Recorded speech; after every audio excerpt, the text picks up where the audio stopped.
থেকে আমরা জানতে পারি তিনি ইস্তেগফার বলতেন, আস্তাগফিরুল্লাহ আস্তাগফিরুল্লাহ আস্তাগফিরুল্লাহ 3 বার। এরপরে পড়তেন আল্লাহুম্মা আনতাস সালাম ওয়া মিনকাস সালাম তাবারাকতা ইয়া যাল জালালি ওয়াল ইকরাম। এই যে 3 বার ইস্তেগফার নবী সাল্লাল্লাহু আলাইহি সাল্লাম পড়তেন। বুখারীর একটা হাদিস আব্দুল্লাহ ইবনে আব্বাস রাদিয়াল্লাহু তাআলা বর্ণনা করেছেন, সেখানে আছে নবী সাল্লাল্লাহু আলাইহি সাল্লামের নামাজ শেষ হওয়াটা তিনি জানতে পারতেন, টের পেতেন নবীজির মুখের তাকবীর শুনে।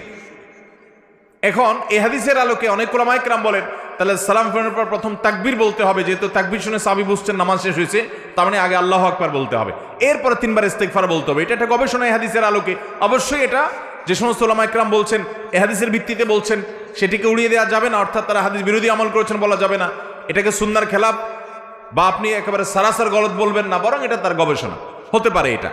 আবার যে সমস্ত উলামায়ে কেরাম মনে করেন যে না ইস্তেগফার দিয়ে পড়তে হবে, কারণ সমস্ত হাদিসগুলোতে ইস্তেগফারের কথাই বলা আছে, যে হাদিসে আল্লাহু আকবারের কথা বলা আছে ওই সাহাবী আবার